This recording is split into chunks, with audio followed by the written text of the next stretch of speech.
النصارى المسیح ابن اللہ. حوالہ دیکھیں، زیارت کرو. آیت نمبر 30 سورۃ التوبہ 10واں پارہ. یہ میں نے انگلی رکھی ہوئی ہے. عیسائی کہنے لگے عیسیٰ علیہ السلام اللہ کا بیٹا ہے. اللہ نے فرمایا نہیں نہیں، والمسیح ابن مریم. یہ حوالہ ہے عیسیٰ علیہ السلام حضرت مریم کا بیٹا ہے. عیسائیوں کو مسئلہ سمجھانے کے لیے اللہ نے حضرت مریم کا قرآن میں نام لیا، ورنہ پورے قرآن پاک میں کسی عورت کا نام نہیں ہے. عورت کے جسم کا بھی پردہ ہے، عورت کی آواز کا بھی پردہ ہے، عورت کے نام کا بھی پردہ ہے. آؤ سبق پر. آج کل حالات کیا ہیں؟ عورتیں رو رہی ہیں، فوت کی ہو گئی، پورے گوٹھ والے آواز سن رہی ہیں. یہ حرام ہے، حرام ہے. عورت کی آواز کوئی نہ سنے، پرایا بندہ. قال النبی صلی اللہ علیہ وسلم ما نصر بالخدود وشق الجیوب ودعا بدعوى الجاہلیہ فلیس منا او کما قال النبی صلی اللہ علیہ وسلم. کوئی بندہ فوت ہو گیا، بیٹا ہے، والد ہے، والدہ ہے، آپ صلی اللہ علیہ وسلم نے فرمایا جو بندہ اپنے چہرے پہ تھپڑ مارے گا، ہائے ہائے ہائے ہائے، چہرے پہ تھپڑ مارے گا، اپنا گریبان پھاڑے گا اور ایسے روئے گا، چیخے مارے گا جیسے دور جاہلیت میں لوگ چیخے مارا کرتے تھے، ایسے بندے کا میں آمنہ کی لال کی امت سے کوئی تعلق نہیں. آج کل کیا حالات ہیں؟ فوت کی ہو گئی، عورتیں گھروں میں رو رہی ہیں، پھر قبرستان جا کر قبروں پر رو رہی ہیں. مسئلہ سنو، گھروں میں جا کر ہماری ماں اور بہنوں کو مسئلہ سنانا. جو عورت قبر کی زیارت کے لیے جائے گی اس پہ اللہ کی لعنت نازل ہوگی. آپ صلی اللہ علیہ وسلم حضرت فاطمہ رضی اللہ تعالیٰ عنہ اپنی بیٹی کے گھر میں چلے گئے. حضرت فاطمہ بیٹی گھر میں نہیں تھی. آپ صلی اللہ علیہ وسلم انتظار کرنے لگے، میری بیٹی حضرت فاطمہ کہاں گئی؟ تھوڑی دیر گزری، حضرت فاطمہ رضی اللہ تعالیٰ عنہ آ رہی تھی. قال النبی صلی اللہ علیہ وسلم من این جیتے. آپ نے فرمایا میری بیٹی حضرت فاطمہ یہ بتا کہاں سے آ رہی ہو؟ کدھر گئی تھی؟ میری اردو سمجھ آ رہی ہے؟ جاگو ذرا، سستی کو بھگاؤ. میری بیٹی کہاں گئی تھی؟ کدھر سے آ رہی ہو؟ حضرت فاطمہ رضی اللہ تعالی عنہا نے جواب دیا، ابا جان یہ میرے محلے میں میرے قریب ایک آدمی فوت ہو گیا تھا، مانو ایک بندہ فوت ہو گیا تھا، اس کے گھر میں گئی تھی افسوس کرنے کے لیے، دعا کرنے کے لیے. آپ صلی اللہ علیہ وسلم نے فرمایا میری بیٹی یہ بتا تم مرنے والے بندے کی قبر کی زیارت کے لیے تو نہیں گئی تھی؟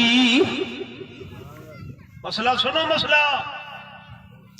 سندھ کے قبرستان عورتوں سے بھرے ہوئے ہیں. محرم کا مہینہ ہے، سارے قبرستان سندھ کے عورتوں سے بھرے ہوئے ہیں.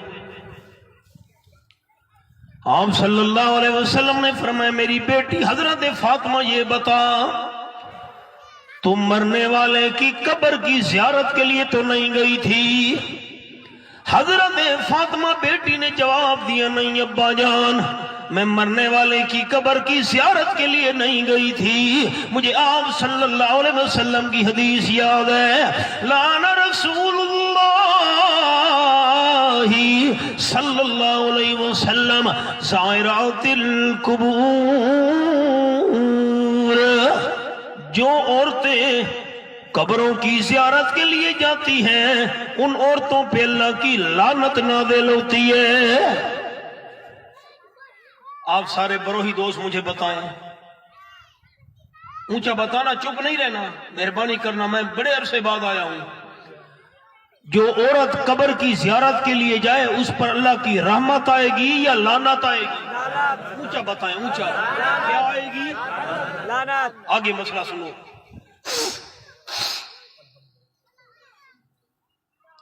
آپ صلی اللہ علیہ وسلم نے فرمایا میری بیٹی پہلے تو نے لعنت والی بات سنی ہوئی ہے، مجھے دیکھنا اوپر سر کرو.